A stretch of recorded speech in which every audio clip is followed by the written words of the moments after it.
Hello বন্ধুরা, কেমন আছো বলো? আমি ভালো আছি। আমি তো মায়াপুরে গিয়েছিলাম, তোমাদের দেখিয়েছি। মায়াপুরে গিয়ে আমি কতগুলো জিনিস এনেছি, তোমাদের দেখাবো। এ দেখো, এটা হলো রাধা কৃষ্ণের অষ্টসখী। খুব সুন্দর লাগছিল। এরকম ফ্রেম আমি দুটো তিনটে কিনে এনেছি সবাইকে গিফট করব বলে।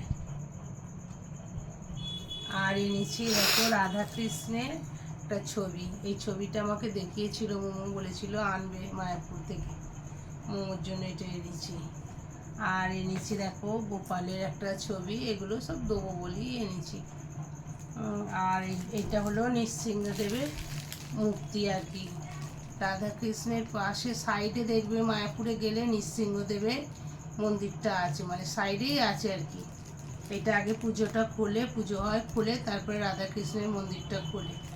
এরকম দুটো এনেছি। এটা একটা গিফট দেবো, আর আমারটা আমি ঠাকুরের কাছে একাদশীর দিনে দ্বাদশীতে পেতে পেরেছিলাম আর কি, পুজো করে ফেলেছি ঠাকুরটাকে।